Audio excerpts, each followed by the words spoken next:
Hello good morning 11th class last video में economics की जो वीडियो थी लास्ट, उसमें मैंने आपको सेंट्रल प्रॉब्लम इकोनॉमिक बताया था। What to produce, how to produce और होम टू प्रोड्यूस के बारे में, जो आपको समझ में आ गया होगा। आज मैं बता रहा हूँ आपको opportunity cost. What is the mean of opportunity cost? Opportunity cost का मतलब क्या है? Opportunity cost is the cost of next best alternative for goal. यानी हमें कोई दो ऑप्शन में कोई बेस्ट अल्टरनेटिव चूज करना है, वही अपॉर्चुनिटी कॉस्ट कहलाता है। इस अपॉर्चुनिटी कॉस्ट का मैं एक एग्जांपल देता हूँ। एग्जांपल से आपको अच्छी तरह समझ में आ जाएगा। फॉर एग्जांपल, मेरी एक फैक्ट्री है और मेरे पे 50 लाख रुपए हैं जो मैं इन्वेस्ट कर रहा हूँ स्कूटर बनाने में।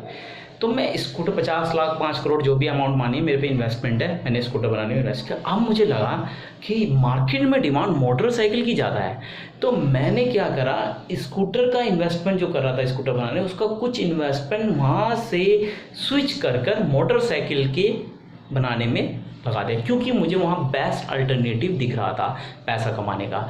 तो वो से अपॉर्चुनिटी कॉस्ट कहा गया। जितना पैसा मैंने उठाकर मोटरसाइकिल बनाने में लगाया, तो वो जो उतना पैसा हमारी अपॉर्चुनिटी कॉस्ट कहलाती है, क्योंकि वो हमें आगे फ़ायदा देती है। तो यहाँ मैंने कहा है opportunity cost is the cost of next best alternative for goal. यानी आगे के लिए हमें क्या अच्छा अल्टरनेटिव रहेगा जो हमें आगे बिजनेस में फ़ायदा देगा और हमारे मार्केट लेवल इकोनॉमिक ऑब्जेक्टिव को, यानी पैसा कमाने के ऑब्जेक्टिव को अधिक से अधिक पूरा करेगा, उसे हम अपॉर्चुनिटी कॉस्ट बोलते हैं। तो यहाँ आपको अपॉर्चुनिटी कॉस्ट अच्छी तरह समझ में आ गया होगा, उसे अच्छी तरह रन डाउन करना है आपको। ये डेफिनेशन मैं आपको नोट्स भी साथ में सेंड करूँगा। सेकंड पॉइंट क्या है? सेकंड पॉइंट आता है प्रोडक्शन पॉसिबिलिटी फ्रंटियर्स, यानी पीपीएफ। प्रोडक्शन पॉसिबिलिटी फ्रंटियर का मतलब क्या है? कहने का मतलब यह है कि अगर मैं अपॉर्चुनिटी कॉस्ट को किसी ग्राफिकल एरिया में, यानी किसी ग्राफ में जो आपने ग्राफ तो देखा होगा, छोटी क्लास में ग्राफ बनता था मैथ्स में, अगर उसे मैं ग्राफ में शो कर दूं तो उसे पीपीएफ फ्रंटियर कहा जाता है। तो इसकी definition, PPF refer to graphical representations और possible combination of two goods that can be produce with given resources and technology. यानी जो टेक्नोलॉजी हमें रिसोर्सेज दी है, उस रिसोर्सेज का हम किस तरह से दूसरे प्रोडक्ट में, दो गुड्स में यूज़ करते हैं, कि कितना उसमें यूज़ कर रहे हैं और कितना उसमें यूज़ कर रहे हैं और कहाँ हमें बेस्ट अल्टरनेटिव मिलेगा, वो हमें प्रोडक्शन पॉसिबिलिटी फ्रंटियर्स, यानी वो ग्राफ में जो हम रिप्रेजेंटेशन करेंगे वो हमें शो करेगा। तो यहाँ हमें ग्राफ बनाना है, उस ग्राफ में हमें पता चलेगा तो पीपीएफ क्या होता है, और पीपीएफ किसी अपॉर्चुनिटी कॉस्ट में कितना पार्ट किसी प्रोडक्ट से हमने स्विच करके दूसरे प्रोडक्ट में ट्रांसफर कर दिया, यानी उसकी रिसोर्सेज, यानी जिसकी बनता, या फिर रिसोर्सेज या टेक्नोलॉजी, जो टेक्नोलॉजी उसमें यूज होती है, उस टेक्नोलॉजी हमने उसमें से यूज करके कहीं और ट्रांसफर कर दिया, और वो हमने ग्राफ में शो कर रहे हैं, ग्राफिकल पॉइंट में शो कर रहे हैं, तो उसे हम पीपीएफ बोलते हैं। ठीक है,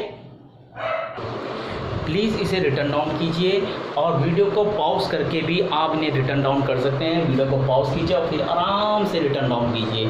तो ये जो मैंने जितने भी बोर्ड में आपको किसी भी लेक्चर में, चाहे वो अकाउंटेंसी का हो, चाहे बिजनेस स्टडी का हो, इकोनॉमिक का, जो भी डेफिनेशन मैं बोर्ड में लगाऊंगा वो आपकी नोटबुक में रिटर्न डाउन होनी चाहिए।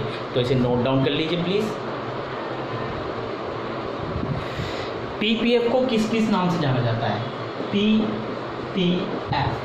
पीपीएफ को किन नाम से जाना जाता है? पीपीएफ का नाम है प्रोडक्शन पॉसिबिलिटी कर्व। अगर आपको कहा जा रहा है प्रोडक्शन पॉसिबिलिटी कर्व बनाइए, तो प्रोडक्शन पॉसिबिलिटी कर्व पीपीएफ ही का बनाना है।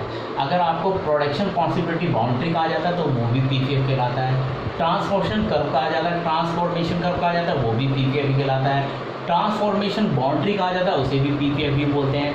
और ट्रांसफॉर्मेशन फ्रंटियर बोला जाता है, उसे भी पीपीएफ ही बोला जाता है। इस तरह से पीपीएफ को इन नाम से जाना जाता है। तो लेक्चर में आपको क्या क्या मैंने आज बताया, आपको लेक्चर में कौन कौन से पॉइंट बताए, अपॉर्चुनिटी कॉस्ट और पीपीओ का। अपॉर्चुनिटी कॉस्ट किसे कहते हैं, मैं एक बार और अच्छी तरह आपको पॉइंट को समझा रहा हूँ, क्योंकि ये पॉइंट हमें आगे एक ग्राफ बनाने में मदद करेगा, हेल्प करेगा, क्योंकि ग्राफ आपको समझ में आना चाहिए। यानी जब ग्राफ समझ में आ जाएगा तो क्वेश्चन ऑटोमेटिक समझ में आते चले जाते हैं।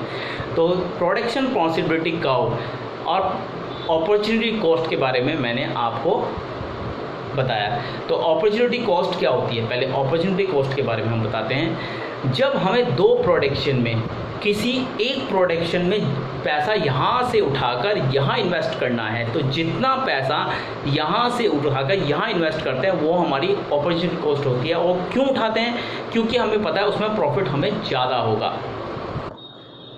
क्योंकि हमें पता है उसमें प्रॉफिट हमें ज़्यादा होगा। तो उस जिसमें हमें प्रॉफिट ज़्यादा गेन होगा उससे वहाँ से स्विच कर हम दूसरी जगह ट्रांसफ़र कर देते हैं। और जितनी अमाउंट हम स्विच करते हैं, जितनी कॉस्ट हम एक प्रोडक्शन से उठाकर दूसरी प्रोडक्शन लगाते हैं, वही हमारी अपॉर्चुनिटी कॉस्ट कहलाती है।